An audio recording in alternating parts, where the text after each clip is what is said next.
საღამოშვიდობისა ძვირფასო ტელემაყურებლებო, ჩვენ კვლავ TV+-ის ეთერში ვართ. ჩვენი გადაცემა დღეს მიეძღვნება არათუ მარტო საქართველოში შექმნილ პოლიტიკურ მდგომარეობას, არამედ მსოფლიოში მიმდინარე პოლიტიკურ მდგომარეობას. თქვენ კარგად მოგეხსენებათ უკრაინაში მიმდინარე საბრძოლო პროცესები. ამავდროულად ამერიკის შეერთებული შტატების პრეზიდენტი ბატონი დონალდ ტრამპი გამოვიდა ინიციატივით, რომ მან თავის თავზე აიღო ცეცხლის შეწყვეტის საკითხი და ის აქტიურად ჩაება ამ პროცესებში. დაიწყო რაღაც გარკვეული ჯგუფების შეხვედრები. შესაბამისად ამ გარკვეული ჯგუფების შეხვედრებს მოყვა შემდგომ უკვე სატელეფონო საუბარი ტრამპისა და პუტინის შორის. ახლა ამ სატელეფონო საუბრის მოლოდინში მთელი მსოფლიოს პოლიტიკური ელიტა იყო და აინტერესებდა თუ რა გადაწყვეტილებები იქნებოდა მიღებული და რაზე შეთანხმდებოდა ამერიკის შეერთებული შტატების პრეზიდენტი და რუსეთის ფედერაციის პრეზიდენტი. ყოველ შემთხვევაში ის მოლოდინი, რომელი მოლოდინიც უკვე ჰქონდა პოლიტიკურ ელიტას და მსოფლიოს მოსახლეობას, ეს მოლოდინმა ბოლომდე არ გაამართლა, რადგან გასაგები არის რუსეთის ფედერაციის ხელისუფლების მოთხოვნები, რომელი მოთხოვნებიც მას ჰქონდა სანამ დაიწყებოდა სპეციალური სამხედრო ოპერაციები და დღემდე აგრძელებს აი მოთხოვნების საფუძველზე ყველა საკითხების დაყენებას ყველა იმ ქვეყნებში, რომელი ქვეყნები ჩართულია ამ პროცესებში, ხო? ამიტომ იგივე მოთხოვნების დააყენა გუშინ სატელეფონო საუბრებში რუსეთის ფედერაციის პრეზიდენტმა პუტინმა ტრამპთან მიმართებაში და იგივე მოთხოვნებს ის ყოველთვის დააყენებს და ის ყოველთვის გააკეთებს იმას, რაც უკვე მართლაც გადაწყვეტილი არის არათუ მარტო თვითონ პოლიტიკურ ხელმძღვანელობაში, არამედ რუსეთის ფედერაციის თავდაცვის ძალების გენერალურ შტაბში.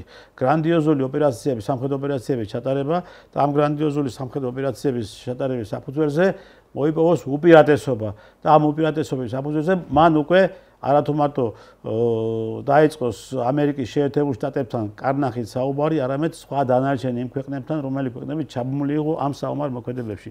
გასაგებია იქ შეთანხმება იყო რაღაც იყო პირველი მოთხოვნა 30 დღიანი ცეცხლის შეწყვეტასთან დაკავშირებით და ამ 30 დღიანი ცეცხლის შეწყვეტასთან დაკავშირებით რუსეთს თავისი პირობები ჰქონდა.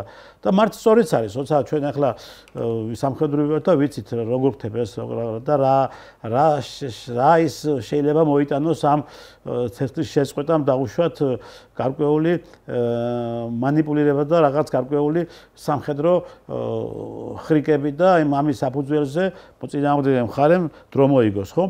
ახლა მოხდა ის შეთანხმება, რომ ისინი შეწყვეტენ ცეცხლს და არ დაარტყამენ ენერგო ობიექტებს.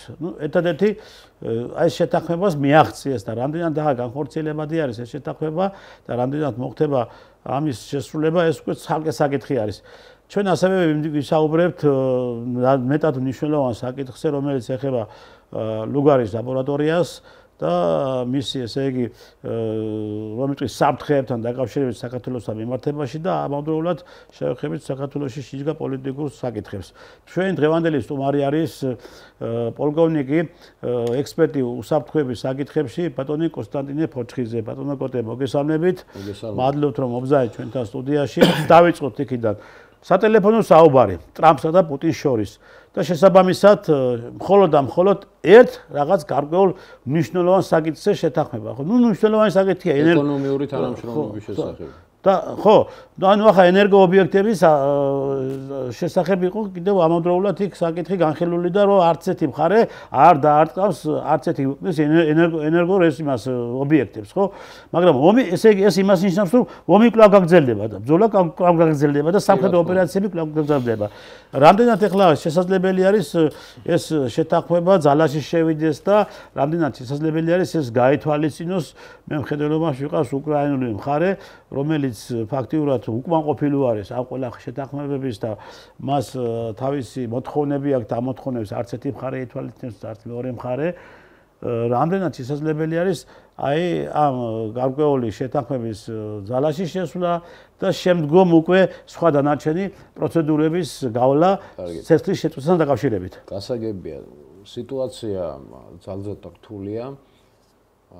ბატონ ტრისთან, ამ სირთულიდან გამომდინარე რთულია საერთოდ ოპერატიული ვითარება შექმნილი აი ამ რეგიონში და ეს პირდაპირ უკავშირდება იმ ბევრ პრობლემატიკას, რომელიც არის წარმოქმნილი სამკუთხედს შორის და სამკუთხედში მე გულისხმობ ევროკავშირი, შეერთებული შტატები და რუსეთი ბუნებრივია, ხო? ტრამპი ასრულებს თავის მიცემულ სიტყვას, რომელიც წინასაარჩევნო სიტყვას დაპირებას, ასე ვთქვათ, ომის შეწყვეტის თაობაზე, რომელიც იყო მისი წინასაარჩევნო კამპანიის ერთ-ერთი შემოადგენელი ნაწილი და ბუნებრივია, ის შეეცდება მაქსიმალურად მიაღწიოს იმ შედეგს, რომ ცეცხლი შეწყდეს. მაგრამ არ დაგვავიწყდეს არავის, რომ შეერთებული შტატები არაფერს არ გააკეთებს ამის სანაცვლოდ, რომ არაფერი მიიღოს შესაბამისად და ბუნებრივია ამის თაობაზეც იყო არაერთი მოლაპარაკება, მათ შორის შეერთებულ შტატებსა და თავად უკრაინას შორის ეგრეთ წოდებულ ყბადაღებული მინერალების თემაზე. ხო? მით უმეტეს ტრამპი ბიზნესმენი არის და კარგად ესმის ეს ფინანსური საკითხი. მინერალების თემაზე. ტრამპი ბიზნესმენია და ამას უდგება სწორედ იმ კუთხით, რაც ბიზნესის კუთხით. ხო, ბიზნესის კუთხით, მაგრამ ბუნებრივია ამას შეერთებული შტატების მთავრობა ყოველთვის აწარმოებდა კულუარებში, მაგრამ ეს გამოტანილია, ეს ღია და პრაქტიკულად ეს არის ახალი მოქმედების შეერთებული შტატების ასე ვთქვათ, მთავარი პოლიტიკური ფიგურების მხრიდან ახალი მოქმედების რაღაც სიახლე, რომელიც მათ ის რაც კულუარებში ხდებოდა, გამოიტანეს უკვე სააშკარაოზე, ხო? ისინი პრაქტიკულად იღებენ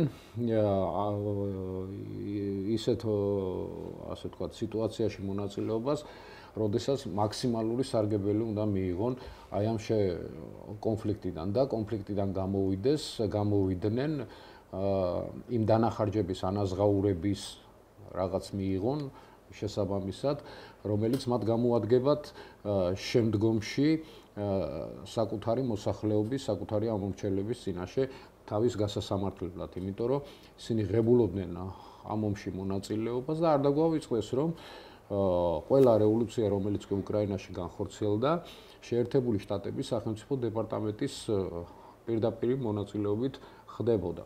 არ დაგვავიწყდეს პიროვნებაც ვიქტორია ნულანდიც, რომელიც იყო ცენტრალური, ასე ვთქვათ, ფიგურა. ღვეზელებს რომ არიგებდა მაიდანზე. ღვეზელებს რომ არიგებდა მაიდანზეც, ხო? ამიტომ ტრამპი ისე დაუბრუნდები თავში ნათქვამს, ვიტყვი რომ ტრამპი ცდილობს ამით ქულები დაიწეროს საკუთარი ამომრჩევლებისა და მსოფლიოს წინაშე და ამით გამოაჩინოს ის, რომ ფაქტიურად ის არის სახელმწიფო და მისი, ასე ვთქვათ, მონაწილეობის გარეშე შეუძლებელია ცეცხლის შეწყვეტა, იმიტომ რომ რუსეთი გააგრძელებს თავის იმას, რა ქვია, წინსვლას და საბოლოო ჯამში ეს ნათქვამი მისი წინასაარჩევნო დაპირება შეიძლება დარჩეს აერში, ხო? და რაც მის იმიჯზე პრაქტიკულად ცუდად იმოქმედებდა. აი ეს არის მთავარი აი ამ იმაში, რა ქვია, რატომ არის ტრამპი ესეთი აქტიური ამ მოლაპარაკებებში. ეს ერთი თემა. მეორე თემაზეც ვთქვით ჩვენ, რომ შეერთებულ შტატებს სურს მიიღოს აქედან მაქსიმალური სარგებელი, რაც მისი სტრატეგიული შემდგომი მიზნებისათვის, ეკონომიკური მიზნებისათვის არის აუცილებელი და წარმოადგენს აუცილებელ საჭიროებას. კერძოდ საუბარია მინერალებზე, სასარგებლო წიაღირსეულზე, რომლითაც ასე მდიდარია უკრაინა, ხო? და პლუს კიდევ ის მიწები, რომლებიც თავის დროზე უკრაინაში ნაყიდი ჰქონდათ შეერთებული შტატების, ასე ვთქვათ, ბიზნეს წრეებს და ამიტომ უკვე რუსეთი აკონტროლებს. ეგრეთ წოდებულ შავმიწა ნიადაგებზე მაქვს საუბარი, რომელიც არის ძალიან ნაყოფიერი და უკრაინა აწარმოებდა და უკრაინა რასაც აწარმოებს დღესდღეობითაც, ხო, იმას, რა ქვია, ხორბალს. ეს არავის ეგონოს უკრაინული ხორბალი, ეს შეერთებული შტატების ხორბალი, იმიტომ რომ მესაკუთრეები სადაც იწარმოება. ამიტომ იყო მის გატანაზე უკრაინიდან ერთი ამბები ატეხილი. იყო ერთი ამბავი ატეხილი ამ უკრაინასთან დაკავშირებით. ეხლა, რას მოლაპარაკებები შედგა სატელეფონო საუბარი, ეს არის პირველი კონტაქტი იმ დიდი ხნის, ასე ვთქვათ, ჩავარდნის შემდეგ შეერთებულ შტატებსა და შეერთებული შტატების პირველ პირსა და რუსეთის პირველ პირს შორის, ხო? საბოლოო შემთხვევაში რა გავიგეთ ჩვენ? გავიგეთ ის, რომ შეერთებული შტატები და რუსეთი მან მიაღწიეს, ასე ვთქვათ, სიტყვიერ შეთანხმებას შემდგომი ეკონომიკური თანამშრომლობის შესახებ ომის შეწყვეტის შემდგომ პერიოდზე იყო საუბარი, ძირითადად.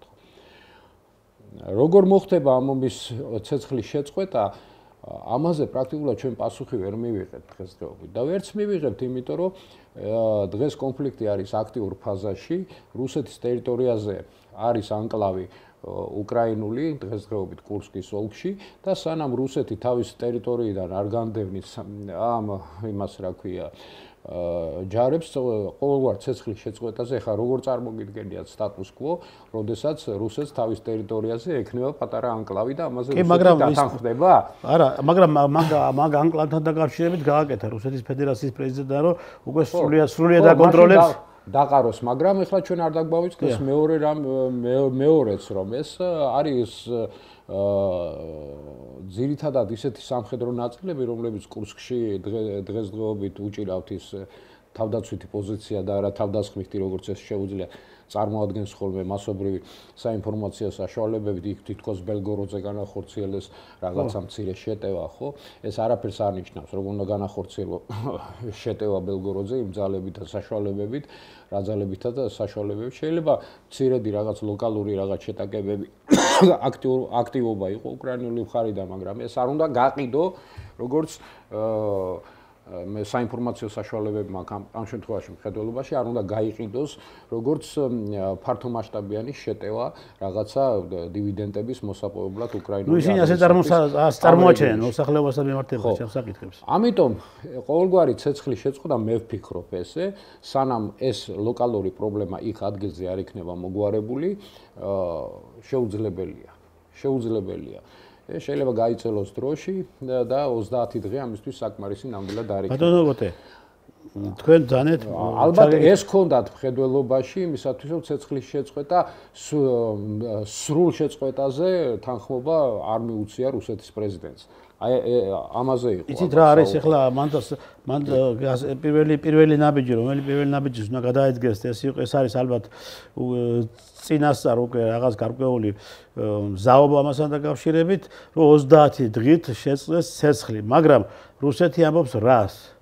და რუსეთის პოლიტიკური ხელმძღვანელობა თვითონ რუსეთის მთავარსარდალი ბატონი პუტინი ამბობს რას? გარანტიები უნდა გარანტიებს ითხოვს ის 30 დღეში ბევრი რაღაცები შეიძლება შეიცვალოს, ხო? სამხედრო გადაჯგუფებები შეიძლება. გადაჯგუფებები, შევსება ძალების, საბრძოლო მასალის შეტანა, ესე იგი განახლება მთელი ამ ესე იგი ქვედანაყოფების, რომლებიც არიან წინა ხაზზე განლაგებული, ხო? ეს ყველაფერი შეიძლება. როგორც თქვენ კარგად გახსოვთ აფხაზეთში როგორ ხდებოდა ეს რაღაც გარკვეული, ხო, შეთანხმებები. ამის ჩვენ ცოცხალ მაგალითი საკუთარ კისერზე გვაქვს. კი ბატონო, ჩვენ ვიგზენით ეს ყველაფერი, ხო? ამიტომ მე ვფიქრობ, რომ ისეთ რა არის ეს ერთადერთი რაღაც გარკვეული ხრიკი ხო არ არის, კიდევ ერთადერთი მანევრი და ან გარკვეული რაღაც სამხედრო თვალსაზრისით იმის, რომიტყვი საშუალება, რომ უკრაინულმა მხარემ 50 დღით ისარგებლოს მაქსიმალურად და შესაბამისად შემდგომ რაღაც გარკვეული მიმართულება აიღოს და დაიწყოს სამხედრო ოპერაციები სწორედ იმ მიმართულებით, რომელი მიმართულებაც არის მათთვის აუცილებელი. არ მგონია მე ესე, იმიტომ რომ უკრაინის შეიარაღებული ძალები არის გამოფიტული, მინდა ვთქვა, გამოფიტული მატერიალურად და ასე ვთქვათ ადამიანური რესურსით, ის ძალიან ცოტა ყავს მას რეზერვი შესაბამისი და ყოველგვარ შეტევით ოპერაციებზე საუბარი უკრაინის მხრიდან არის აბსოლუტურად ზედმეტი დღესდღეობით. აქ შეკავებაზე და თავდაცვით ოპერაციებზე უფრო შეიძლება თავდაცვითი ზღუდეების გამაგრებაზე იყოს საუბარი, იმისათვის რომ არ მოხდეს რუსეთის შემდგომი წინსვლა მდინარე დნეპრისკენ და არ მოხდეს იმ ოლქების დაკავება სრულად, რაც დეკლარირებული აქვს უკვე რუსეთს და ფაქტიურად ისინი რუსეთის ფედერაციის შემადგენლობაში ითვლებიან დღეს დე იურეთ რუსეთის მხრიდან, ხო? მაგრამ დე ფაქტო საერთაშორისო სამართლის აღიარება ჯერჯერობით არ ყოფილა. რას ნიშნავს ტრამპის სიტყვა იმისათვის, რომ ისინი ყირიმის აღიარებაზე უარს არ იტყვიან და აღიარებენ ყირიმს, ხო?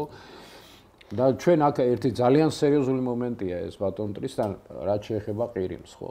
ყირიმთან დაკავშირებით, იმიტომ რომ აქ ერთი მოთამაშე, რომელიც დღესდღეობით ჩუმად იყო მთელი ამ ხნის განმავლობაში, ხო, და ამას მაქსიმალურად არ აქტიურობდა, საუბარი მაქვს თურქეთზე, ხო?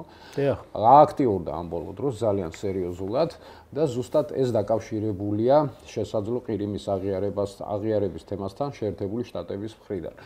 იმიტომ რომ თურქეთი დღესაც თulis რომ ყირიმი არის მისი ისტორიული ტერიტორია და ის ხას უსვამს იმას რომ ეს გარიგება არ უნდა შედგეს მხოლოდ შეერთებულ შტატებსა და რუსეთს შორის. გესმით რა შეასახმე.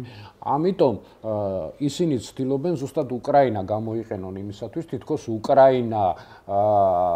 უკრაინას ამოეფარნონ და უკრაინის ასე ვთქვათ საფარველის ქვეშ შემოვიდნენ მოლაპარაკებებში, რათა ყირიმის თემაზე გარკვეული ესეთი პრეტენზიები წამოაყენონ თვითონაც. და ზუსტად ამასთან არის დაკავშირებული, ამ თემასთან არის დაკავშირებული ასევე მისი გააქტიურება ევროკავშირის კუთხით, თურქეთის გააქტიურება ევროკავშირის კუთხით და იმის წარმოდგენა, რომ ევროკავშირში მათი შესვლა, ევროკავშირში თურქეთის შესვლა, ხო, საბოლოო ჯამში არის პროვოკაციული მომენტიც ევროკავშირთან მიმართებაში, იმიტომ რომ აქ თურქეთს სურს თვითონ იყოს მთავარი მომლაპარაკებელი და არა ევროკავშირი, გესმით რა შეასახმე ამ მომლაპარაკებებში. დიახ, მაგის ცელობა კი აქვს. კი. ის უნდა რომ გამოჩნდეს როგორც ლიდერი და არა მას ხომ მქონდა ცელობა, როდესაც თურქეთში იყო მეორე და არა ძველი ევროპის ქვეყნები. თურქეთი ხომ ამისთვის წარმოაჩინა იმ შეხვედრებთან დაკავშირებით, რომელიც ჩაიშალა, ხო? ხო, რა თქმა უნდა, და არა ძველი ევროპის ქვეყნები, გესმით? იმიტომ იყო ის დაბარება თურქეთში ჩაყვანა იმისი, რა ქვია, ზელენსკის და ასე შემდეგ. მე ვფიქრობ, რომ ეს ადვილად იშიფრება ძალიან და ადვილად გასაშიფრია იგივე როგორც რუსული მხრიდან, ისევე როგორც შეერთებული შტატების მხრიდან, იმიტომ რომ ბუნებრივია მათ აქვთ ერთმანეთთან პირდაპირი კონტაქტი, როგორც პირველ პირებს შორის, ასევე ეს კონტაქტები არის საგარეო საქმეთა სამინისტროს დონეზეც და ეს კონტაქტები არის სპეცსამსახურების დონეზეც და სპეცსამსახურების დონეზეც, ამიტომ ეს ინფორმაციას ფლობს როგორც ერთი, ისე მეორე მხარე. და თურქეთი ამ შემთხვევაში ვაჭრობს იგივე ბრიქსთან მიმართებაში, ვაჭრობს იგივე ევროპასთან მიმართებაში იმისათვის, რომ მაქსიმალური სარგებელი მიიღოს რაღაც აი ამ გადანაწილების ახალი პროცესიდან და ის ფაქტიურად ცდილობს, რომ რეგიონალური მოთამაშე კი არ წარმოჩინდეს ამ შემთხვევაში, არამედ როგორც თანაბარი მოთამაშე წარმოჩინდეს თუ ამერიკის შეერთებულ შტატებსა და რუსეთს შორის და ის ჩაუდგეს აი ამ ევროკავშირის რაღაცა შექმნილ ახალი კოალიციის იმას, რა ქვია, ლიდერი გახდეს რა. ეს აქვს მას განზრახვაში თურქეთს. და იქ ევროკავშირის საბოლოო ჯამში თქვენ იცით, რომ ევროკავშირის ქვეყნებმა მიიღეს გააწყვეტილება ერთობლივი, ასე ვთქვათ, შეიარაღებული ძალების და თავდაცვითი ხოლგის შექმნის შესახებ. გესმით? რა შეასახმე და იქ იყო ერთი პატარა ნიუანსი, რომ არაწევრ სახელმწიფოებსაც ეპატიჟებიან ამაში. რას ნიშნავს ეს არაწევრ სახელმწიფოებს? მხედველობაში არის აქ პირველ რიგში თურქეთი, მინდა ვთქვა, იგივე შეიძლება ეს საქართველოც იყოს როგორც ასპირანტი ქვეყანა და სხვები, რომ მონაწილეობა და ამ ხრივ მოხდეს საქართველოს ჩათრევაც აი ამ რაღაც კოალიციურ კიდევ წინა ეთერშიც თქვი და მე ჯორჯიან ტაიმსის ეთერში ვიყავი და იქაც ვთქვი ეს, რომ ეს არის პირდაპირი ასე ვთქვათ, პირდაპირი შეფარული, მიზანმიმართული მოქმედება იმისათვის, რომ ეს კონფლიქტი არ დასრულდეს უკრაინაში. გესმით? ბატონო გოდე, აბადიათ შეგაწყვეტილებთ და მე გამახსენდა ახლა ცნობილი ეკონომისტის გამოსვლა ევროპარლამენტში. ეს ადამიანი არის ძალიან რომ მეტყვი სერიოზულ ანალიზებს აკეთებს და მისი ანალიზებიდან გამომდინარე ფაქტიურად ხდება ის, რაც ხდება, ხო? ეს ჯეფრი საქსის გამოსვლა მახსოვს. ხო, ეს არის ძალიან სერიოზული სკანდალური განცხადება გააკეთა პირდაპირ ევროიმაში რაღაცა საბჭოში, რომ ევროპა ცდილობსო, რომ უკრაინას შექმნას მეორე ავღანეთათო. გესმით? და აი სწორედ ახლა თქვენ ბრძანეთ რომ ევროპა ქმნის რაღაც კოალიციურ ძალებს, რომელმა კოალიციურმა ძალებმაც თითქოს თა უნდა დაამყაროს მშვიდობა უკრაინის ტერიტორიაზე, ხო? მოდი მაშინ ეს ხო არ არის მცდელობა მართლა, ეს განცხადება, რომელი განცხადებას ამ ადამიანმა გააკეთა. აი ხომ არ არის ეს დაუშვათ მცდელობა ისა რომ ევროპის მხრიდან რომ ნუ ახლა ხედავთ რომ ევროპა თავისას ცდილობს, ამერიკის შეერთებული შტატები თავისას ცდილობს, თურქეთი თავისას ცდილობს, ხო არ არის მცდელობა რომ მართლაც ევროკავშირმა გააღვივოს კიდევ უფრო ეს კონფლიქტი და ეს ომი უკრაინის ტერიტორიაზე. ნაწილობრივ გეთანხმებით კი, მაგრამ აქ ძირითადად რაში ჭირდება ევროკავშირს დღეს ერთიანი, ასე ვთქვათ, ძალების შექმნა, ერთიანი თავდაცვითი ძალების შექმნა, ხო? პირველ რიგში იმ ურჩი ქვეყნების, აღმოსავლეთ ევროპის ქვეყნების დასამორჩილებლად ამისთვის და ასპირანტი ქვეყნების, ასე ვთქვათ, მოსათოკად და მათზე მისაბმელად. ამაზე მაქვს საუბარი. ამას აქვს პოლიტიკური მოხმარების შინაარსი, იმიტომ რომ თუ გყავს ერთიანი შეერაღებული ძალები, მაშინ უნდა გქონდეს ერთიანი სპეციალური სამსახური და ეს რა არის? ერთიანი სახელმწიფო, ხო ასეა? კი ბატონო, ერთიანი სახელმწიფო, თუ მაშინ ევროკავშირი აქეთკენ აპირებს სულას რომ ეს იყოს ერთიანი სახელმწიფო და დაემსგავსოს ყოფილ საბჭოთა კავშირს, ეს მათი პრეროგატივაა, მაგრამ არიან ხალხები, ვისაც ეს არ სურთ. ელემენტარულად. და ამ ხალხებს შორის პირველ რიგში არის აღმოსავლეთ ევროპის ხალხი, მათ შორის ბულგარელები, რუმინელები, მათ შორის უნგრელები, მათ შორის სლოვაკები და ასე შემდეგ, ხო, მათ შორის სერბები, სადაც ჩვენ უყურებთ რა სიტუაცია დღეს და რა ვითარებაა სერბეთში შექმნილი და ესაც არ არის. მთელი ძალები ყავთ მობილიზებული სერბეთში. არ არის, ესეც არ არის შემთხვევითი და სწორედ აი ეს არის მთავარი დანიშნულება. მაგრამ მთავარი პრობლემა რა არის? მთავარი პრობლემა აქ არის ენერგეტიკული დისბალანსი, რომელიც ექნება დღესდღეობით ევროპას აი ამ მსოფლიო გადანაწილების შედეგად. იმიტომ რომ შეერთებული შტატები ფაქტიურად ამით იწყებს და ახლო აღმოსავლეთში ეს სიტუაცია განახლდა ისრაელის კონფლიქტი, ვიცით ახლა ხო? და გააკეთა პრემიერმა გააკეთა გაცხადება. ბოლომდე წავა ნეთანიახუ და საბოლოო ჯამში ჩვენ მივიღებთ ალბათ ისრაელში ამერიკის შეერთებული ღაზას სექტორში ამერიკის შეერთებული შტატების ბაზებს, ჩვენ მივიღებთ კორიდორს შესაბამის კორიდორს ისრაელში, ისრაელი ამერიკის შეერთებული შტატების ბაზების მხარდაჭერით, იორდანია, როგორც მისი მოკავშირე ქვეყანა, ერაყი, სადაც შეერთებული შტატები არიან წარმოდგენილი, კუვეიტი, საუდის არაბეთი და ეს იქნება ერთგვარი ხაზი, ერთგვარი სანავთობო მარშრუტი, რომლითაც შეერთებული შტატები დაიწყებს კონტროლს აი ამ არაბული ნავთობის გასატანად თურქეთის გვერდისავლით, მინდა ვთქვა, და სუეცის არხის კონტროლს. შესაბამისად, რაც მისთვის მნიშვნელოვანია. თქვენ თუ დააკვირდებით ტრამპის განცხადება, რომელიც მან გააკეთა თავის დროზე პანამის არხთან დაკავშირებით, ფაქტიურად გულისხმობდა იგივე სუეცის არხსაც, იმიტომ რომ მან პირდაპირ არ თქვა ეს, იმიტომ რომ არ უნდათ რომ ეს კონფლიქტი, რომელიც წარმოიქმნა, იქ შეერთებულ შტატებს დაბრალებოდა, გესმით?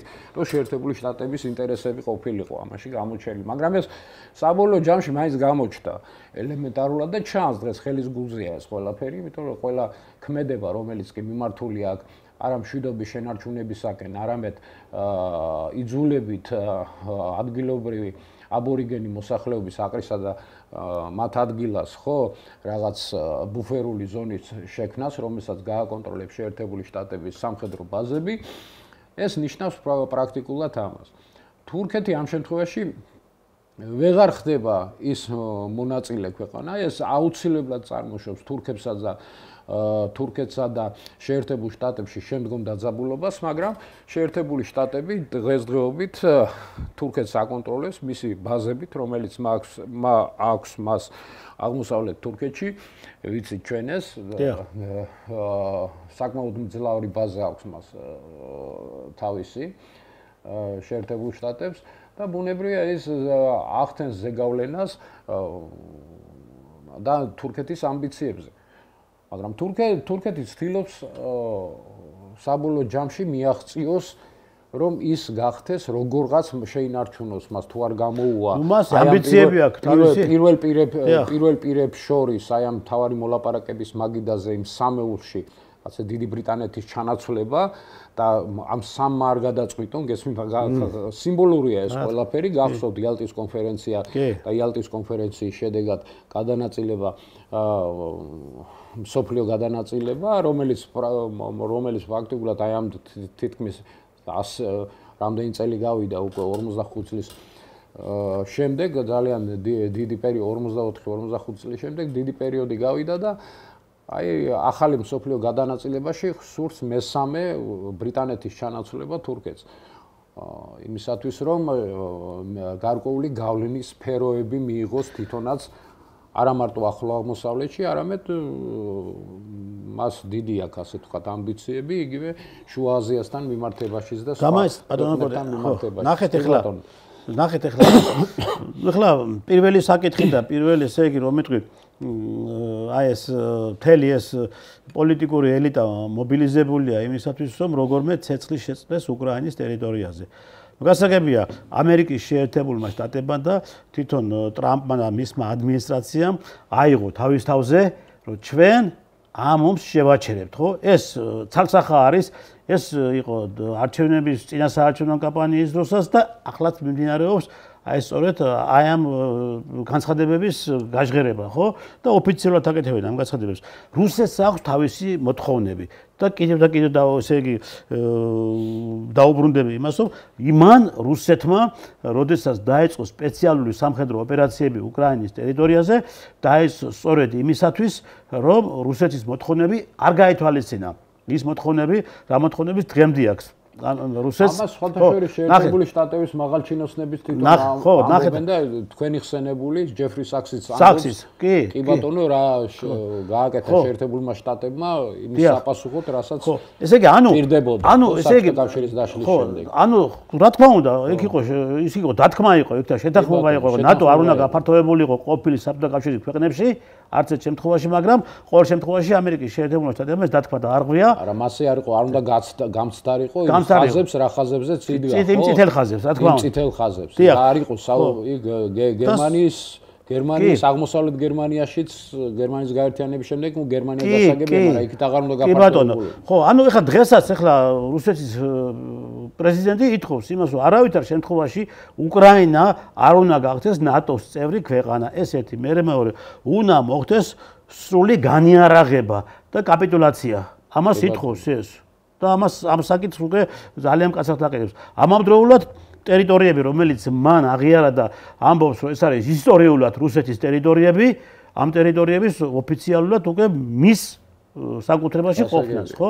ხო. ასევე მას ის არ გაჩნდება მანამ, სადაც ის ოდესაზე არ აიღებს კონტროლს. მას ოდესას მიზანში ყავს ამოღებული. ხარკოვის და ზაპოროჟიას მიზანში ყავს ამოღებული. მას რა არის? მას უნდა ამაზე კონტროლი განახორციელოს, ხო? მისი ესე იგი მოთხოვნები არის სწორედ ამ ერთ-ერთი ესე იგი რომელი მთავარი აი ამ სწორედ ამ შეხვედრებთან დაკავშირებით, ხო? ესე იგი ანუ ამ შემთხვევაშია უკვე რუსეთი მზად იმასთან რომ თანაც კიდევ რა იცი თანაც ითხოვს ზელენსკი უნდა დაისაჯოს ის უნდა გასამართლეს იმიტომ რომ ამიტომ არის ახლა სულ მართალს ამბობ თქვენ არასოდეს არ დაждდება აი ეს არის ჩემი აზრი არასოდეს არ დაждდება პუტინი ზელენსკისთან ერთ მაგიდაზე არა ეს ამბობს კი არა ეს ესეა იმიტომ რომ თუ იცი რუსეთი რა არის და რუსული პოლიტიკა რა არის ბუნებრივია ეს თავმოყარეობის ამბავიც არის და მე მგონია რომ რუსეთის პრეზიდენტი ეს ფორმატი რომელიც დღესდღეობით არის და უკვე ჩამოყალიბდა რაღაცნაირად რომ აი ომის თაობაზე და გადანაწილების გავლენის სფეროების გადანაწილებასთან დაკავშირებით ეს ფორმატი უკვე ჩამოყალიბებულია ეს ფორმატი არის შეერთებულ შტატებსა და ამერიკის შეერთებულ შტატებსა და რუსეთს შორის დღესდღეობით ხო როგორც ორზე სახელმწიფოს შორის ამიტომ ამაში ჩარევა მესამე ძალის და წარმოდგენა იმისი რომ ის რაღაც ძალას უნდა წარმოადგენდეს. რა ძალას წარმოადგენს ეს ევროკავშირი მითხარ სამხედრო ძალასთან დაკავშირებით აბსოლუტურად პირიქით მინდა ვთქვა და რატომ არის ევროკავშირი უფრო მეტად საშიში იმიტომ რომ არ დაგვავიწყდეს რომ მთელი ევროკავშირის ეკონომიკა სრულად ხო ენერგეტიკა მაპატიეთ ისა რა ქვია არის ატომური ენერგეტიკა და ატომური ენერგეტიკა არის ატომური სამიზნე. კი ბატონო. ხო ესეა? კი. და ჩვენ მარტო ჩერნობილის აფეთქების მაგალითზე საბჭოთა პერიოდში გვახსოვს თუ რა შედეგები მოიტანა ამან. რა თქმა უნდა. და ამ კონფლიქტის პერიოდში რუსეთს საერთოდ შეიძლება არ დაჭირდეს იმისი გამოყენება, რა ქვია, ბირთვული იარაღის, ხო? ნებისმიერი, ასე ვთქვათ, პატარა შეტევა ამ ატომურ ელექტროსადგურებზე გამოიწვევს კატასტროფულ შედეგებს იმ ქვეყნებისთვის, ვინც დამოკიდებულია ატომურ ელექტროსადგურებზე და პირველ რიგში ეს არის საფრანგეთი, მინდა ვთქვი, იმიტომ ეცინებოდა პუტინს და იმიტომ ეცინებოდა ლავროვსაც მაკრონის განცხადებებზე შესაბამისად. ანუ აქ ჩვენ ესე იგი საბოლოო შეთანხმება დავას პატარა მომენტი რომ არ მინდა გამოჩნდეს, იქ იყო პუტინსა და ტრამპ შორის საუბარი ზაპოროჟიის ატომური ელექტროსადგურის კონტროლთან დაკავშირებით. კი ბატონო, კი. და ეს რას ნიშნავს? ზუსტად აი ამ გარემოებიდან გამომდინარე, რაზეც ახლა ჩვენ საუბრობთ, აი ამ გარემოებიდან გამომდინარეა ეს, იმიტომ რომ კარგად ესმის რუსეთსაც და კარგად ესმის რა დამანგრეველი შეიძლება აღმოჩნდეს უბრალოდ თავზე ხელაღებული ვიღაცა უკრაინელი სამხედროსთვის, რომელიც შეიძლება დღეს წარმოჩინდეს ისე რომ აი აგებს ის ომს და რაღაცა და ვიღაცა გიჟმა დააჭირა თითი რაღაც და პირდაპირ შეტევა მიიტანა ატომურ ელექტროსადგურზე, რა შედეგები შეიძლება გამოიწვიოს ამ ქვეყნისთვის. ამიტომ რუსეთის იმაში, რა ქვია, მოაქციეს ატომური ელექტროსადგურების მართვა და კონტროლის ქვეშ. ხო, კონტროლის ქვეშ. აი ამით არის ეს განპირობებული და იმიტომ იყო ეს მთავარი თემა მათი ამ მოლაპარაკებების პერიოდში. ანუ კიდევ რეზუმე რო გავუკეთოთ, ეს არის საუბარი შემდგომი ეკონომიკური თანამშრომლობის, შემდგომი ენერგეტიკული თანამშრომლობის შესახებ შეთანხმება და როგორც ორივე ადმინისტრაცია აცხადებს, ეს შეთანხმებები შედგა, ეს რას ნიშნავს? ეს იმას ნიშნავს, რომ მოხდა გარკვეული, ასე ვთქვათ, ინტერესების შეჯერება და გადანაწილება გავლენის სფეროების და გარკვეული კონტურების ჩამოყალიბება. გასაგებია. მიდის აი ამ კონტურების ჩამოყალიბების რეალიზაციის გეგმა, ამიტომ ცეცხლის შეწყვეტაც უკვე ფაქტიურად შესაძლებელი იქნება, მაგრამ როდის, ხო? ამას გვაჩვენებს დრო და ამას გვაჩვენებს უკრაინის მხარის მოქმედება შესაბამისად. ნუ ახლა აქ უკრაინა ვერაფერს ვეღარ აწყვეტს, ეს ფაქტია. გასაგებია და ევროკავშირის მოქმედებაც. ზელენსკის არავინ არაფერს არ ეკითხება და თქვენ მართალი ბრძანეთ და ესა რუსეთის პრეზიდენტი ამბობს, ეს არის კრიმინალი, დამნაშავე და არალეგიტიმური პრეზიდენტი, რომელიც მე არ დავждები და არავით მე სასაცილოდ მეჩვენება. დიახ. ამ ბაქიბუქი ამ ევროკავშირის ქვეყნების ანუ ესე იგი აქ რა არის ბატონო კოტე ის საბოლოო ჯამში ეს ჩვენეთ ეს მონახაზი თლიან შევკრათ საბოლოო ჯამში ესე იგი ეს რუსულ-ამერიკული ეს მოლაპარაკებები ეს თლიანად ეს საკითხების განხილვა რუსეთის უპირატესობა არის ამ შეხვედრებში და რუსეთი ბოლომდე ინიციატივას დღეს აი ამ კონფლიქტში ფლობს რუსეთი და ამას აცნობიერებს შეერთებული შტატებიც, ამას აცნობიერებს მსოფლიოში ყველა ქვეყანა, მათ შორის დააკვირდით ჩინეთს. ჩინეთმა როგორ დაიხია თავისი აქტივობისაგან უკან. და რუსეთი ბოლომდე შეინარჩუნებს ამ ინიციატივას. ხო, და იმიტომ რომ ის ჩინეთი ვერასოდეს ვერ გახდება გლობალური გეოსტრატეგიული მოთამაშე. მისი გეოგრაფიული მდგომარეობიდან გამომდინარე. გესმით რა შეასაკეთე? ეგ მოკლედ ბატონო კოტე, ეხლა რაც შეეხება აი ამ სწორედ ამ რაღაც გარკვეული კიდევ ამ მოლაპარაკებებთან დაკავშირებით და შემდგომ როგორ გაგრძელდება ეს ყველა ეს შეხვედრები, რაზე შეთანხმდებიან, რა იქნება დაუშვათ კიდევ შემდგომი პუნქტი და რას განიხილავენ, ხო? ცეცხლის შეწყვეტა მოხდება მას შემდეგ, რაც რუსეთის შეიარაღებული ძალები, ეს არის ჩემი პროგნოზი, მიაღწევს მდინარე დნეპრს, როგორც და მდინარე დნეპრზე გაევლება საზღვარი. მეც მაგას ვფიქრობ და ჩემი ამას ეს იცის შეერთებულმა შტატებმაც მინდა ვთქვა, იმიტომ რომ ისინიც გძნობენ ამას, იმიტომ რომ სანამ თლიანად არ იქნება ლუგანსკის ოლქი, იგივე ეს ხერსონის ოლქი, სანამ ზაპოროჟიეს ოლქი, დონეცკის ოლქი არ იქნება მოქცეული. ოდესის კონტროლი. ოდესა შეიძლება არა, მაგრამ არა, კოტე, მომისმენია რატომ მე ოდესა ფაქტიურად არაფერს არ წარმოადგენს ჩვეულებრივი ერთი. რატო ფიქრობ და რატომ არის მათთვის მნიშვნელოვანი ოდესის კონტროლის აღება? მას სურს დნესისპირეთზე გზა. მას დნესის ტირასპოლში აქვს უამრავი სამხედრო ისენი სათავსოები, საწყობები. გასაგებია ბატონ ტრისტან, მაგრამ მას შეიძლება სახმელეთო გზა. როდესაც უკრაინის აი ეს საკითხი გადაწყდება ხელისუფლება იქ შეიძლება ომი შეჩერდება და დაიწყება მოვა იქ მთავრობა, რომელიც აირჩევს ან ნეიტრალიტეტის გზას, ან მიუმხრობლობის გზას და ასე შემდეგ უკრაინაში, ხო? და სლავებს შორის აღარ იქნება ძმათამკვლელი ომი, მინდა ვთქვა და ისინი არ დაწყვიტავენ ერთმანეთს იმისათვის, რომ გაახარონ ვიღაცის გულები, ხო, იქ დასავლეთში თუ სხვაგან, ვისაც არ ეპიტნავებოდა 52 მილიონიანი ქვეყანა და ის ჩამოიყვანეს სადღაც 18-19 მილიონამდე და ფაქტიურად მოახდინეს გენოციდი, მე ვიტყოდი, უკრაინელი მოსახლეობის. ეს არის უკრაინელი მოსახლეობის. კი ბატონო, შენ დაგესხა თავს რუსეთი, მაგრამ შენ იმის ჭკუა და ის უნდა გქონდეს ელემენტარულად, რომ ის განსაზღვრო ყველაფერი როგორ გამოხვიდე ამ კონფლიქტიდან. და უკანასკნელ ჯარისკაცამდე ვიბრძოლებთ. რას ქვია ამ ევროკავშირის ლიდერების განცხადება? ჩვენ იცით დაგეხმარებით იქამდე რომ იბრძოლოთ უკანასკნელ ჯარისკაცამდე. მთელი ევროკავშირი იყო ჩაბმული და მთელი კოლექტიური დასავლეთ და ვერაფერი არ გააკეთეს. არა, ერთი ნახონის სასაფლაოები რა, როგორ არის სლავებით და საჯიში ბიჭებით, ხო, სლავი მოსახლეობის. ეს არის საცოდაობა მინდა გითხრათ. ბატონო კოტე, კარგით, ეს საკითხი ჩვენ გავიარეთ და ამ საკითხთან დაკავშირებით ჩვენ რაღაც გარკვეული მონახაზი გავაკეთეთ და გავაკეთეთ ისეთი მონახაზი, რომელიც მონახაზი საფუძველზე სწორედ ისე განვითარდება მოვლენები, როგორც ახლა თქვენ შეაფასეთ, ხო? ახლა ჩვენ მოდი საქართველოს დაუბრუნდეთ. საქართველოში შექმნილ მდგომარეობას ჩვენ კარგად ხედავთ. საქართველოში კვლავ აფათურებს ხერს ის ძველი ნარჩენები, მხედველობაში ყავს მე ის სწორედ ის ლიბერალური იდეოლოგიისა და LGBT იდეოლოგიის მატარებელი ლიდერები და დღესაც ახლა ეს ჩამობძანდა აგერ ის ლანცბერგის შვილიშვილი, ლანცბერგის ყოფილი საგარეო საქმეთა მინისტრი და კიდევ რაღაც ახალი მაიმუნობის ახალი პროვოკაციების ემზადებიან. ჩვენ ამავდროულად გქონდა და გვაქვს სერიოზული საფრთხე ლუგარის ლაბორატორიასთან დაკავშირებით საქართველოს. ეს არის ძალიან დიდი საფრთხე.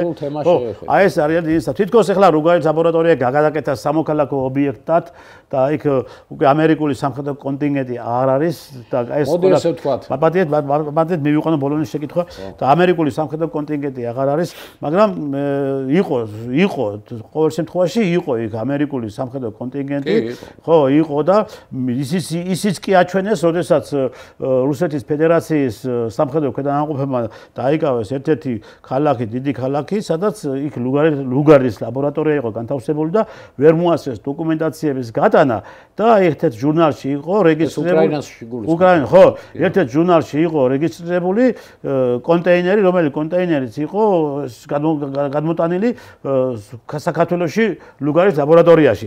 ეხლა ნახეთ რა ხდება ბიოლოგიურ შტამებზე იყო. ბიოლოგია, რა თქმა უნდა, ბიოლოგიურ შტამებზე. ეხლა ნახეთ რა ხდება. გავიდა, ხო, საქართველოდანაც გავიდა ეხლა სამხედრო კონტინგენტი და თითქოს აღარ არსებობს, მაგრამ აგერ ხვირწინა ყავს სასომხეთი, სადაც სასომხეთის პრეზიდენტმა გავიდა, მაგრამ არავინ არ იცის შტამები დარჩა, არ დარჩა, რა შტამები იყო აქ. ახლა ნახეთ რა ხდება რა კატეგორია სასომხეთის პრეზიდენტმა პრემიერმა თუ ვინც არის ეს სომხეთში გაიტანეს სომხეთში. რა მნიშვნელობა აქვს მათ გინ თბილისში ყოფილიყო გინ სასომხეთში. ჩვენ ესე დარწმუნებით ვერ ვიტყვით რა გაიტანეს და რა საკითხია. რამდენად წარმოადგენს ახლა საფრთხეს ეს ყველაფერი. რა თქმა უნდა საფრთხე რა მნიშვნელობა აქვს გინ თბილისში ყოფილა თუ 250 კილომეტრში მისგან ხო? დიახ. ეხლა თუ მოხდება გადინება ამისი ჩვეულებრივად ამ შტამების და ჩვენ ვიცახა სომხეთში გატანა მაგისი ნიშნავს პრაქტიკულად იმას რომ სომხეთსა და აზერბაიჯანს შორის ამ დაძაბული ვითარების პერიოდში კაციშვილმა არ იცის როდის მოხდება გამოსროლილი ჭურვი აზერბაიჯანიდან იმ ლაბორატორიას ხო და რას გამოიწვევს ეს ანუ ფაქტურად ეს საფრთხის მატარებელი ობიექტია მინდა ვთქვა და ასეთი ობიექტის ასე ატანა და გადატანა ალბათ მე ვფიქრობ ახლა ლაბორატორია აიღეს და გადაიტანეს ესე არ ხდება იქ ააშენეს რაღაცა გააკეთეს მოაწყვეს ისე როგორც მოაწყვეს მაშინ საქართველოში დავის დროზე შექმნეს ის სისტემა იმისი რა ქვია კაცრი აღრიცხვის თუ რა არის კონტროლის სისტემა როგორიც იყო ადრე აქ ჩვენ ფაქტობრივად მაგას სახელმწიფო უშიშროების ორგანოები ვერ აკონტროლებდნენ ეს ლაბორატორია იყო ფაქტობრივად ამერიკის შეერთებული შტატების რეზიდენტურის თბილისში რეზიდენტურის საელჩოს რეზიდენტურის კონტროლ ქვეშ ყოველთვის ესე იყო მათ შორის სამხედრო ატაშატის იგივე აქ ხო და ჩვენ არ დაგვავიწყდეს როგორ განხორციელდა რევოლუცია და იმაში რა ქვია სომხეთში ეს განხორციელდა საქართველოს საელჩოს საქართველოში ამერიკის შეერთებული შტატების საელჩოს მონაწილეობით. კონკრეტული გვარები და სახელები არიან ცნობილი, მათ შორის ქართველებიც, მათ შორის სომეხი მოსახლეობის, თბილისელი სომხების მოსახლეობის, რომელიც დაკავშირებული იყვნენ და ერთ-ერთის მეუღლე გახლდათ დიპლომატი ამერიკის შეერთებული შტატების საელჩოში ერევანში. ზუსტად ყველასთვის ყველაფერი ძალიან კარგად ცნობილია, ვინ გააკეთა და როგორ გააკეთა და რანაირად გააკეთა და მოაწყოს ერევანში. მაგრამ კიდევ ვიმეორებ. მოაწყოს ეს ალბათ ის რაზეც აქ იმუშავეს, ხო, თავის დროს ეხლა იმას აქ არავინ დატოვებდა ჩვენ რა და წაიღეს ის მნიშვნელოვანი ვირუსი რაც არის ის ბიოლოგიური იარაღი ბიოლოგიური იარაღი დავარქვათ მოდი ესეთი იმიტომ რომ ყველა შტამი გახლავთ ბიოლოგიური იარაღი მათ შორის აქ ინახებოდა შტამები რომელიც დაკავშირებული იყო ციმბირულ წყლულთან სხვადასხვა მძიმე დაავადებებთან მათ შორის ყვავილთან და ასე შემდეგ ხო სხვადასხვა სოფლის მეურნეობის წინააღმდეგ შექმნილი შტამები ანუ ფაქტიურად ეს იყო ბაქტერიები სწავლობდნენ ბაქტერიებს ხო ბაქტერიოლოგიური იარაღის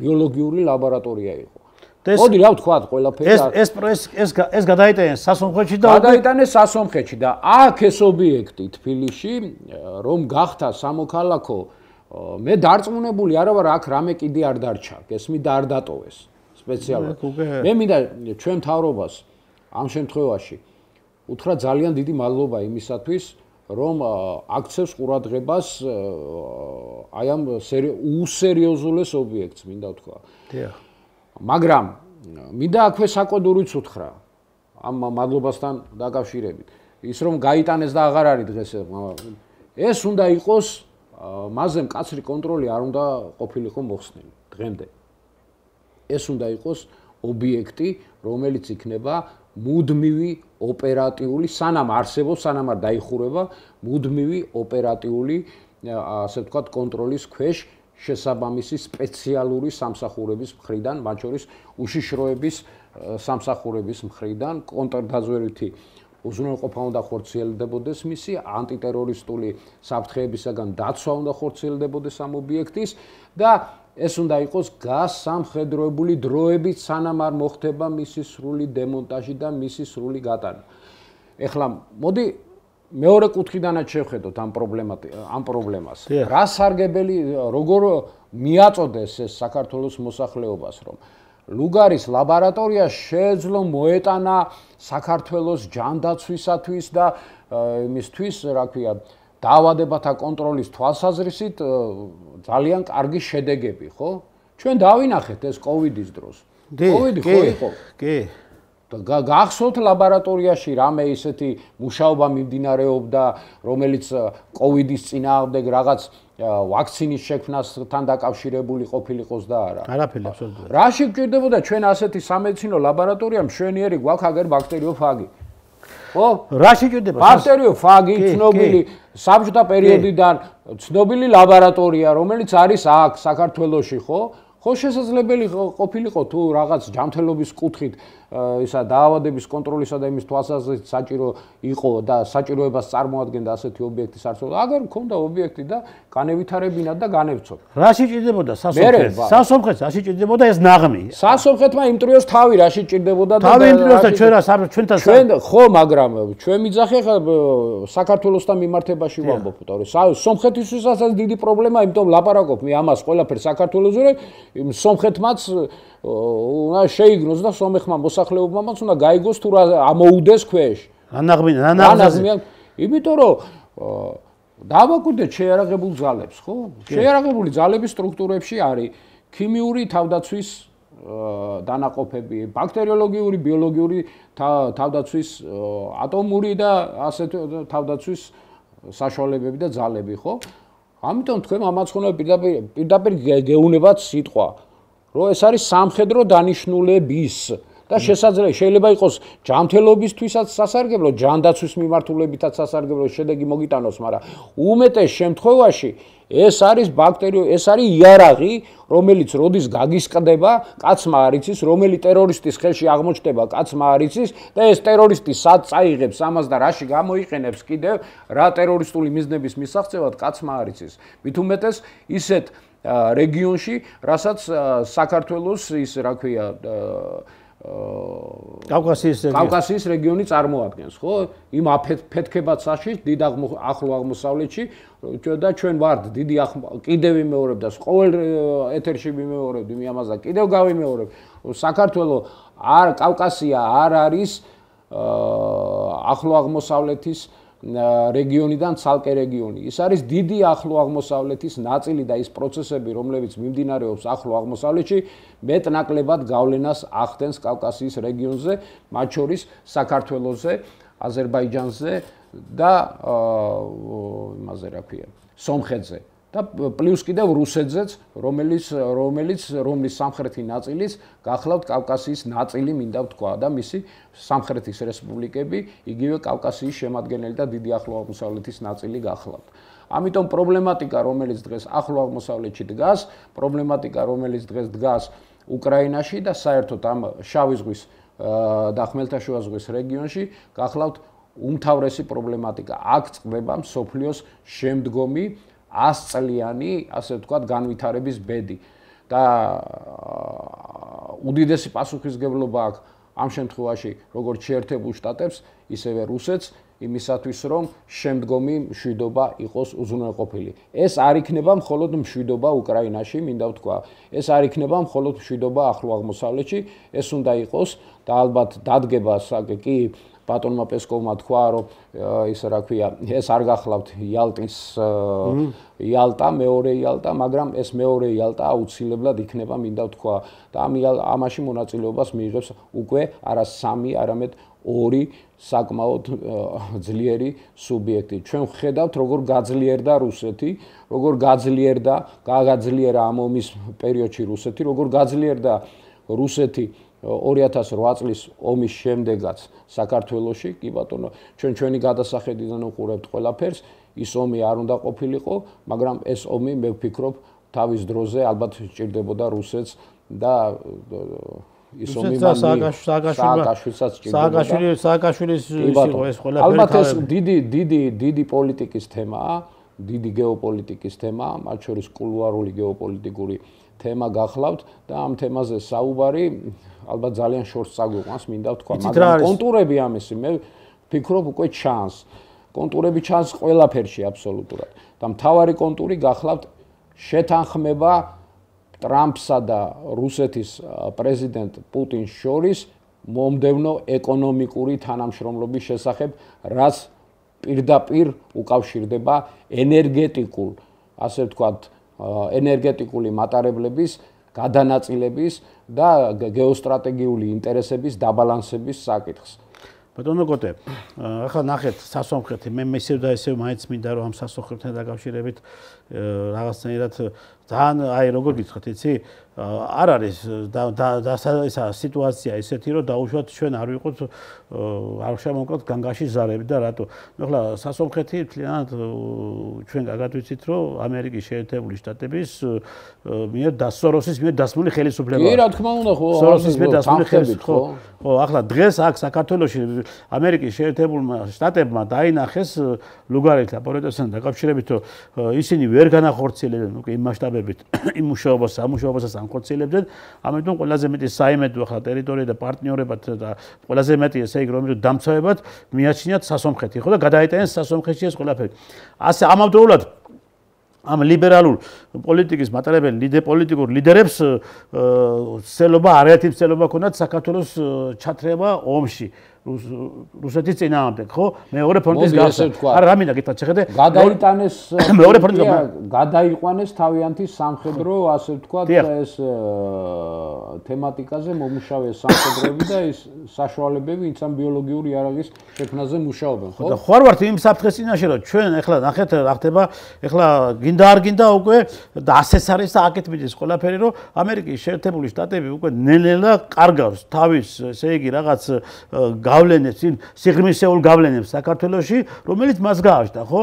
თუნდაც ასეთი რაღაც გარკვეული შტამების შექმნასთან დაკავშირებით. ასევე მთლიანად რაღაც გარკვეული აი ეს აქედან სხვადასხვა სახელმწიფოებში გაედინებოდა ფინანსები, რომელიც ფინანსების საფუძველს ამუშავებდნენ ისინი თავიანთ დაზვერვას, მხედველობაში ხოს აზერბაიჯანი, ის ხო არ არის იმის საშიშროება, რომ სწორედ ამ ლუგარის ლაბორატორიის შტამები, რომელიც ეხლა უკვე იქ განახლდა მისი შექმნა, ხო? რაღაც საქართველოს წინააღმდეგაც ის გამოყენებული ეს და მე არ მგონია საქართველოს წინააღმდეგ, მაგრამ ახლო აღმოსავლეთში ისეთი ის არის, რა ქვია. კი ბატონო. შეიძლება სადღაც რაღაცა გამოცდა მოხდეს მაგისი, მაგრამ ეს გამორიცხული არა. მე კიდევ ვიმეორებ, ეხლა უყურე ბატონ ტრისტან. შემთხვევით არ ვახსენე ეს კორიდორი. შეერთებული შტატები რო ქმნის, ხო? აი სახელმწიფოებისაგან. ღაზას სექტორი, ისრაელი, იორდანია, საუდი, ერაყი და ხო ვერ მეტყვით, აქ პატარა მონაკვეთი ჩდება, სომხეთი. დიახ. ხვდებით, ხო? კი. და გარკვეული რკალი, რომელიც კრავს შეერთებული შტატების ინტერესებს იმისათვის, რომ არ მოხდეს. დააბალანსონ ირანი, დააბალანსონ ჩინეთიდან მომდინარე, ასე ვთქვათ, საფრთხები, გააკონტროლონ და ეს ყველა ნავთობწარმოებელი ქვეყნებია, ბატონ ტრისტან. კი. ერაყი უდიდესი ნავთობწარმოებელი ქვეყანაა. საუდი უდიდესი ნავთობწარმოებელი ქვეყანაა. რისთვის ჩამოახშეს? ხუსეინი რისთვის ჩამოახშეს? ხო, ამიტომ ეს არის მათთვის სავაჭრო თემა იგივე ევროპასთან მიმართებაშიც და იგივე ისინი გაყიდიან ევროპაში ამ ნავთობს. ამას გააკონტროლებს შეერთებული შტატები და მიიღებს შესაბამისად იმ შედეგებს, რა შედეგებიც მათ უნდა მიიღონ. ამისთვის ჭირდებათ. მაგრამ მე როგორ დაბალანსდება, იმიტომ რომ რუსეთიც ყიდის შესაბამისად, ხო, თავის იგივე ევროკავშირში ამ მიმართულებით. თავის ნავთობსაც და აი აქ მოხდება ადრე ოპეკის ქვეყნები კი აღარ გადაწყვეტენ იმას, რა ქვია, სოფლიო ბაზარზე იმის ფასს, ნავთობის ფასს, არამედ გადაწყვეტს ორი დიდი, ასე ვთქვათ, ზესახელმწიფო, რომლებიც გააკონტროლებს მთელ ამ ენერგეტიკულ მატარებლებს და მათ იმას, რა ქვია, რესურსებს, ხო? მათ გადაადგილებას და შემდგომში ფასსაც მინდა ვთქვა, იმაზე, რა ქვია, ენერგომატარებლებზე. ეს არის ამის მთავარი ავანჩავანი. მთელი ამ კონფლიქტების ეს ავანჩავანი არის ზუსტად ეს, მეტი არაფერი არ არის. ამ ყველა კონფლიქტი წარმოიშვება ზუსტად ეკონომიკური ინტერესებიდან და ენერგეტიკული ინტერესებიდან გამომდინარე. ეს ყოველთვის ესე იყო, ყოველთვის ესე არის და ყოველთვის ესე იქნება, მინდა ვთქვა. თით რა არის ახლა კი ჩვენ ვამბობთ რომ თითქმის რაღაცა გარკვეული შვება ვიგზენით იმასთან დაკავშირებით რომ ის დიდი ზეწოლები და ეს რაღაც გარკვეული გავლენები რომელიც ამერიკის შეერთებულ შტატებს ქონდა საქართველოზე თითქოს აღარ არისო მაგრამ ნუ ახლა ეს რაღაც გასაგებია რომ ეს ლიბერალი LGBT ფაშისტური ცით როდის აღარ იქნება ბატონო ტრისთან ბოდიში მიგიხდით კითხო მაპატიეთ რომ გადაწყვეტინებთ თვითონ ხედავ რომ ძალიან ცოტა იქნება ხო და ეს გავლენები მოიშლება მაშინ როდესაც სახელმწიფო უსაფრთხოების სამსახურს აღარ ეყოლება თავისი ეგრეთ წოდებული ნაძირატელი რომელიც წლების განმავლობაში ყავდა შეერთებული შტატების საელჩოდან როდესაც თავდაცვის სამინისტროს ექნება თავისი დამოუკიდებელი გასატარებელი პოლიტიკა მიუხედავად ყველისა და თავდაცვის სამინისტროში აღარ იქნებიან ეგრეთ წოდებული ინსტრუქტორები ნებისმიერი ქვეყნიდან მინდა ვთქვა არა აქვს მნიშვნელობა ამას რომელი ქვეყნიდან იქნება ეს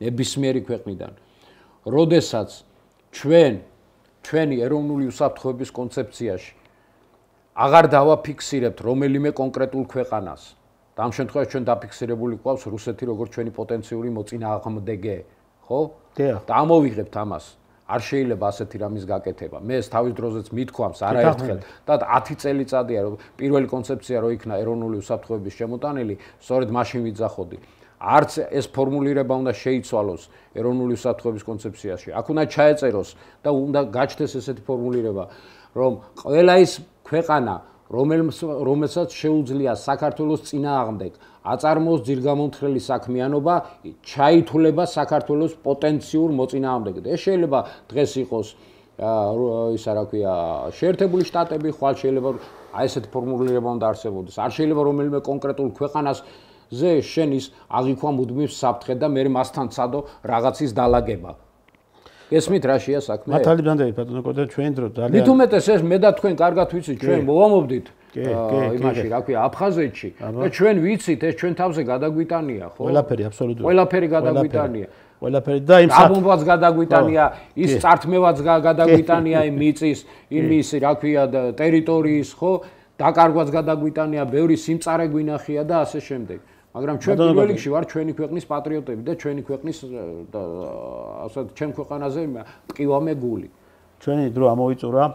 მოკლედ ვიფასოთ ელემაყურებლებო ბატონი კონსტანტინე ფორჩხიძე მართლაც მნიშვნელოვან სიღრმისეულად აკეთებს იმ ანალიზებს და რომელი ანალიზების საფუძველზე ალბათ კი არა ასეც არის უნდა დაფიქრდეს ხელისუფლებას, უნდა დაფიქრდეს ადამიანების, ის ადამიანები, რომელი ადამიანებსაც გული ტკივათ ამ საქართველოზე და რაღაცნაირად გარკვეულად ვიმოქმედოთ და ვიმუშაოთ და წავიდეთ იქით, საერთოდ ჩვენ ქვეყანა ჭირდება და ასეთ ექსპერტებსა და ასეთ ანალიტიკოსებს უნდა მოусმინოთ ყოველთვის და რაღაცა უნდა გავითვალისწინოთ და ჯერ ყველაფერი არ არის დამთავრებული, ასე უცებ ახლა დაიწყო აქტიურ ფაზაში. ნუ დავიწყებთ იმას, რომ არიქა და უკვე ჩვენ თავისუფლდებით და უკვე ჩვენ დამოუკიდებელი პოლიტიკა გვექნება და ჩვენ უკვე შეგვიძლია თვითონ მივიღოთ გადაწყვეტილება. არა, ამერიკის შეერთებული შტატები ასე ადვილად არ გავა საქართველოსთან.